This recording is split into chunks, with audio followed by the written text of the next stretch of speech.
Northanger Abbey by Jane Austen. Chapter 7. Half a minute conducted them through the pump-yard to the archway opposite Union Passage, but here they were stopped. Everybody acquainted with Bath may remember the difficulties of crossing Cheap Street at this point. It is indeed a street of so impertinent a nature, so unfortunately connected with the great London and Oxford roads, and the principal inn of the city, that a day never passes in which parties of ladies, however important their business, whether in quest of pastry, millinery, or even, as in the present case, of young men, are not detained on one side or other by carriages, horsemen, or carts.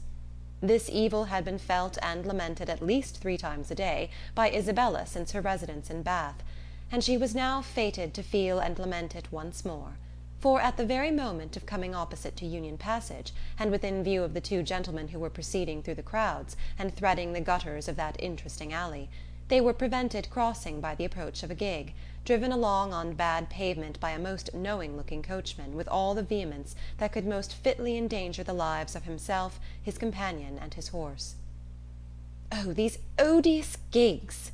said Isabella, looking up. "How I detest them!" But this detestation, though so just, was of short duration, for she looked again and exclaimed, "Delightful! Mr. Morland and my brother!" "Good heaven! 'Tis James!" was uttered at the same moment by Catherine, and on catching the young men's eyes, the horse was immediately checked with a violence which almost threw him on his haunches, and the servant having now scampered up, the gentleman jumped out, and the equipage was delivered to his care. Catherine, by whom this meeting was wholly unexpected, received her brother with the liveliest pleasure, and he, being of a very amiable disposition, and sincerely attached to her, gave every proof on his side of equal satisfaction, which he could have leisure to do, while the bright eyes of Miss Thorpe were incessantly challenging his notice; and to her his devoirs were speedily paid, with a mixture of joy and embarrassment which might have informed Catherine, had she been more expert in the development of other people's feelings, and less simply engrossed by her own, that her brother thought her friend quite as pretty as she could do herself. John Thorpe, who in the meantime had been giving orders about the horses, soon joined them, and from him she directly received the amends which were her due, for while he slightly and carelessly touched the hand of Isabella, on her he bestowed a whole scrape and half a short bow. He was a stout young man of middling height, who, with a plain face and ungraceful form, seemed fearful of being too handsome unless he wore the dress of a groom, and too much like a gentleman unless he were easy where he ought to be civil, and impudent where he might be allowed to be easy. He took out his watch. "How long do you think we have been running it from Tetbury, Miss Morland?" "I do not know the distance." Her brother told her that it was 23 miles. 23? cried Thorpe. 25 if it is an inch." Morland remonstrated, pleaded the authority of road books, innkeepers, and milestones, but his friend disregarded them all. He had a surer test of distance. "I know it must be 25, said he, "by the time we have been doing it. It is now 1/2 after 1.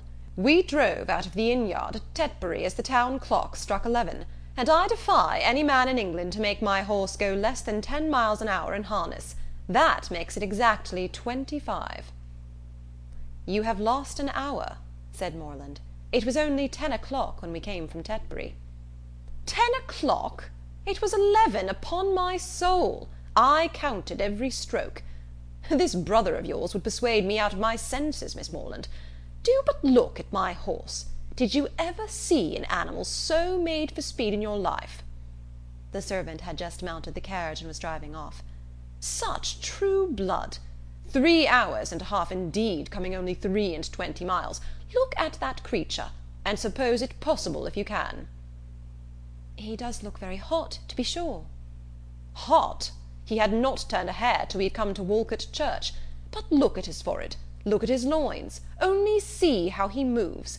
That horse cannot go less than 10 miles an hour. Tie his legs, and he will get on. What do you think of my gig, Miss Morland? A neat one, is it not? Well hung, town built. I have not had it a month. It was built for a Christ Church man, a friend of mine, a very good sort of fellow. He ran it a few weeks, till, I believe, it was convenient to have done with it. I happened just then to be looking out for some light thing of the kind, though I had pretty well determined on a curricle too. but I chanced to meet him on Magdalen Bridge as he was driving into Oxford last term. 'Ah, Thorpe,' said he, 'do you happen to want such a little thing as this? It is a capital one of the kind, but I am cursed tired of it.' 'Oh,' said I am your man. What do you ask? And how much do you think he did, Miss Morland?' 'I am sure I cannot guess at all.' 'Curricle hung, you see, seat, trunk, sword-case, splashing-board, lamps, silver moulding, all you see complete. The ironwork as good as new, or better. He asked 50 guineas. I closed with him directly, threw down the money, and the carriage was mine." "And I am sure," said Catherine, "I know so little of such things that I cannot judge whether it was cheap or dear." "Neither one nor t'other. I might have got it for less, I dare say, but I hate haggling, and poor Freeman wanted cash."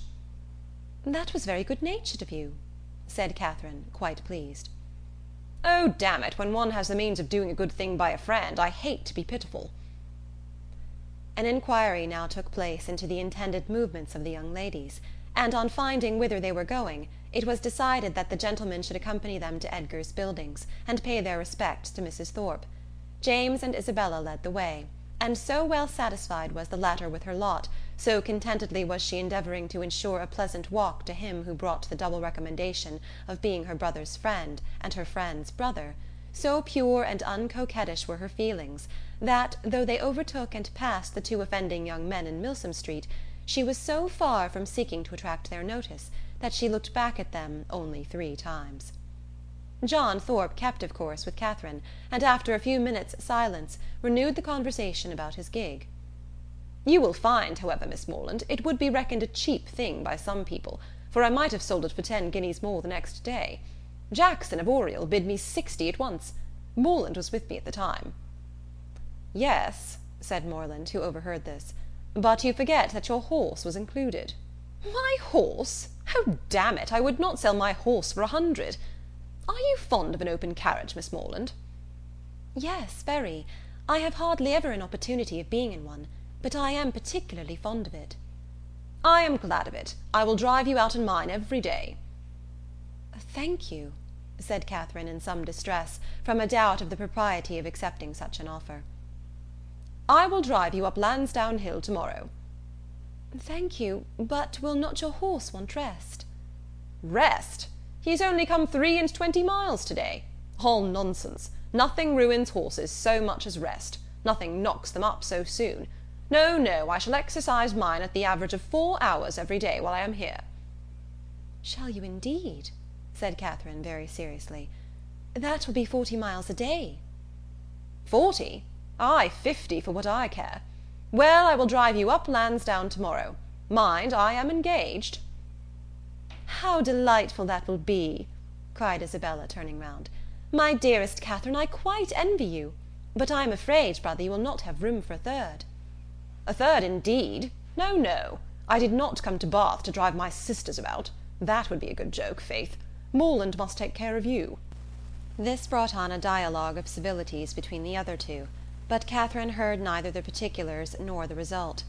Her companion's discourse now sunk from its hitherto animated pitch to nothing more than a short, decisive sentence of praise or condemnation on the face of every woman they met, and Catherine, after listening and agreeing as long as she could, with all the civility and deference of the youthful female mind, fearful of hazarding an opinion of its own in opposition to that of a self-assured man, especially where the beauty of her own sex is concerned, ventured at length to vary the subject by a question which had been long uppermost in her thoughts.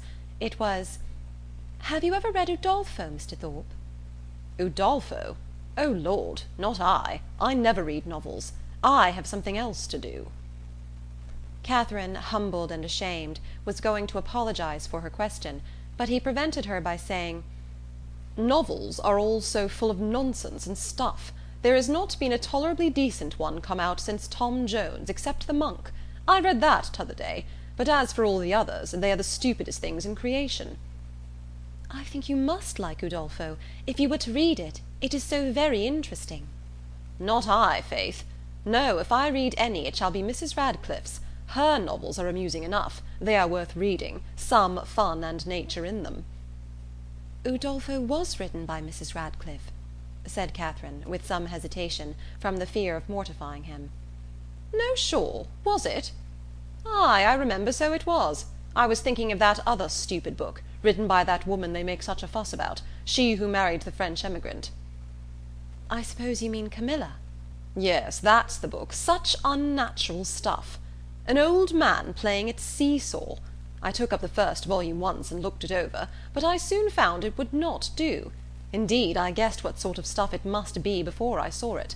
As soon as I heard she had married an emigrant, I was sure I should never be able to get through it.